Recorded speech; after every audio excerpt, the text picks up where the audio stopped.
Neat 2026 ಎಕ್ಸಾಮಿನೇಷನ್ನ ಬರೆದು result already ಬಂದಿದೆ. So ಇದರಲ್ಲಿ ನಿಮಗೆ ಡೌಟ್ಸ್ ಇರ್ಬೋದು, ನನ್ನ ರ್ಯಾಂಕ್ 70,000 ಇದೆ, 80,000 ಇದೆ, 95,000 ಇದೆ, ನನಗೆ ಸೀಟ್ ಸಿಗೋ ಚಾನ್ಸಸ್ ಇದೆಯಾ ಇಲ್ವಾ ಅಂತ ನಿಮಗೆಲ್ಲ ಡೌಟ್ ಇತ್ತು. ನಾನು ಪ್ರೀವಿಯಸ್ ವಿಡಿಯೋದಲ್ಲಿ ಒಂದು ವಿಡಿಯೋ ಹಾಕಿದ್ದೆ.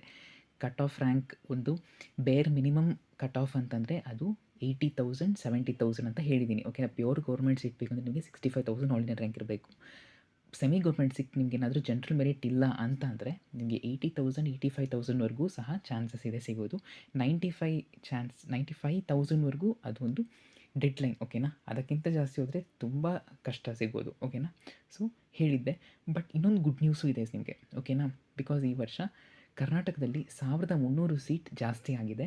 ಓಕೆನಾ, ಸೊ ಗೌರ್ಮೆಂಟ್ ಕಾಲೇಜಲ್ಲಿ ಎಷ್ಟು ಸೀಟ್ ಇನ್ಕ್ರೀಸ್ ಆಗಿದೆ, ಪ್ರೈವೇಟಲ್ಲಿ ಎಷ್ಟು ಇನ್ಕ್ರೀಸ್ ಆಗಿದೆ ಅಂತಕ್ಕಂಥದ್ದು ನೋಡ್ತಾ ಹೋಗೋಣ. ಸೊ ಗೌರ್ಮೆಂಟ್ ಕಾಲೇಜಲ್ಲಿ ಸೀಟ್ ಇನ್ಕ್ರೀಸ್ ಆದರೆ ಪ್ಯೂರ್ ಗೌರ್ಮೆಂಟ್ ಸೀಟ್ ಸಿಗೋದು. ಓಕೆನಾ, ಅದರಲ್ಲಿ 15% ಆಲ್ ಇಂಡಿಯಾ ಕೋಟಾ ಅವ್ರಿಗೆ ಹೋಗುತ್ತೆ, ರಿಮೈನಿಂಗ್ 85% ನಮ್ಮ ಸ್ಟೇಟ್ ಕೋಟಾಗೆ ಬರುತ್ತೆ. ಓಕೆನಾ, ಅರ್ಥ ಮಾಡ್ಕೊಳ್ಳಿ. ಈಗ ನಾವು ಕರ್ನಾಟಕದಲ್ಲಿ ಎಷ್ಟು ಸೀಟ್ ಇನ್ಕ್ರೀಸ್ ಆಗಿದೆ ನೋಡ್ತಾ ಹೋಗೋಣ. ಓಕೆನಾ, ಸೊ ಗೌರ್ಮೆಂಟ್ ಅಂತ ಇದೆ ನೋಡಿ ಫಸ್ಟ್ ಕಾಲಮಲ್ಲಿ, ಅದರಲ್ಲಿ ಸೀಟ್ ಇನ್ಕ್ರೀಸ್ಡ್ ಅಂತ ಈ ಕಾಲಮನ್ನೇ ನೋಡಬೇಕಾಗತ್ತೆ. ಓಕೆನಾ, ಸೀಟ್ ಇನ್ಕ್ರೀಸ್ಲಿ ಎಷ್ಟು ಇನ್ಕ್ರೀಸ್ ಆಗಿದೆ ನೋಡಿ. ಕರ್ನಾಟಕ ಇಲ್ಲಿದೆ. ಓಕೆ, ಕರ್ನಾಟಕದಲ್ಲಿ ನೋಡ್ಕೊಳ್ಳಿ. ಓಕೆನಾ, ಕರ್ನಾಟಕದಲ್ಲಿ ಟೋಟಲಿ ನಮಗೆ 150 ಗೌರ್ಮೆಂಟ್ ಸೀಟ್ಸ್ ಇನ್ಕ್ರೀಸ್ ಆಗಿದೆ. ಓಕೆನಾ, ಅದು ಬೇರೆ ಬೇರೆ ಕಾಲೇಜಲ್ಲಿ ಇನ್ಕ್ರೀಸ್ ಆಗಿದೆ. ಇದು ಪ್ಯೂರ್ ಗೌರ್ಮೆಂಟ್ ಸೀಟ್ಸ್. ಓಕೆನಾ, ಅದಾದಮೇಲೆ ಕರ್ನಾಟಕದಲ್ಲೇ ನಾವು ಇಲ್ಲಿ ಇರೋದು ಪ್ರೈವೇಟ್ ಸೀಟ್ಸ್ ಎಷ್ಟು ಇನ್ಕ್ರೀಸ್ ಆಗಿದೆ ಅಂತ ನೋಡ್ತಾ ಹೋದರೆ ನೋಡಿ, ಇಲ್ಲಿ ಕರ್ನಾಟಕ 150 ಸೀಟ್ ಇನ್ಕ್ರೀಸ್ ಆಗಿದೆ. ಅದೇ ರೀತಿ 1150 ಸೀಟ್ ಇನ್ಕ್ರೀಸ್ ಆಗಿದೆ. ಓಕೆನಾ, ಸೊ ಪ್ರೈವೇಟ್ ಸೀಟ್ಸ್.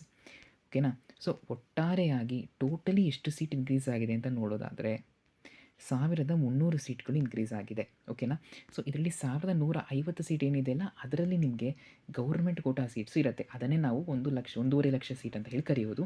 ಎಲ್ಲ ಕಾಲೇಜಸಲ್ಲೂ 1,50,000 ಇರೋದಿಲ್ಲ. ಓಕೆನಾ, ಕೆಲವೊಂದು ಕಾಲೇಜಸಲ್ಲಿ 6 ಲಕ್ಷ ಇರುತ್ತೆ, JGMMCಯಲ್ಲಿ. ಓಕೆನಾ, ಸೊ ಈ ರೀತಿ ಸೀಟ್ಸ್ ಇನ್ಕ್ರೀಸ್ ಆಗಿದೆ. ಸೊ ಇದು ನಿಮಗೆ ಒಂದು ಒಳ್ಳೆಯ ನ್ಯೂಸ್ ಅಂತ ಹೇಳ್ಬೋದು.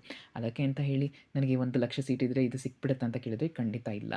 ಆ ವಿಷಯ ಅರ್ಥ ಮಾಡ್ಕೋಬೇಕಾಗತ್ತೆ. ಓಕೆನಾ, ಸೊ ಕಟ್ ಆಫ್ ಏನಿದ್ರು ನಿಮಗೆ 2,000 3,000 ಅಷ್ಟೇ ಜಂಪ್ ಆಗೋದು. ನಿಮ್ಮ ಲಕ್ಕಿದ್ರೆ ನಿಮಗೆ ಸಿಗುತ್ತೆ. ಓಕೆನಾ, ದಟ್ ಈಸ್ ರೇರ್ ಕೇಸ್, ಅದನ್ನು ಅರ್ಥ ಮಾಡ್ಕೊಳ್ಳಿ.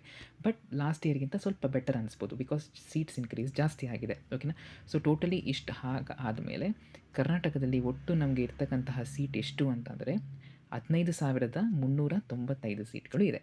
ಟೋಟಲ್ ಸೀಟ್ಸ್ ಇದು ಗೌರ್ಮೆಂಟ್ ಇನ್ಕ್ಲೂಡ್ ಆಗಿದೆ, ಪ್ರೈವೇಟ್ ಇನ್ಕ್ಲೂಡ್ ಆಗಿದೆ.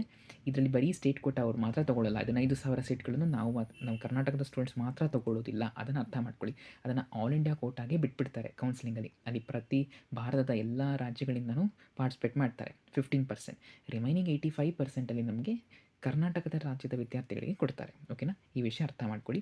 ಸೊ ಒಟ್ಟಾರೆಯಾಗಿ 1300 ಸೀಟ್ ಇನ್ಕ್ರೀಸ್ ಆಗಿದೆ, ನಿಮಗೆ ಸಿಗೋ ಚಾನ್ಸಸ್ ಜಾಸ್ತಿ ಇರುತ್ತೆ. ಓಕೆನಾ, ಸೀಟ್ ಬೇರೆ ಡೌಟ್ಸ್ ಇದೆ ಕಮೆಂಟ್ಸಲ್ಲಿ ತಿಳಿಸಿ. ಯಾವ್ಯಾವ ಕಾಲೇಜಲ್ಲಿ ಎಷ್ಟು ಇನ್ಕ್ರೀಸ್ ಆಗಿದೆ ಅಂತ ಗೊತ್ತಿರ್ಬೋದು ನಿಮಗೆ. ಬೇಕು ಅಂದರೆ ಕೆಳಗೆ ಕಮೆಂಟ್ಸಲ್ಲಿ ತಿಳಿಸಿ. I will post on YouTube. Thank you.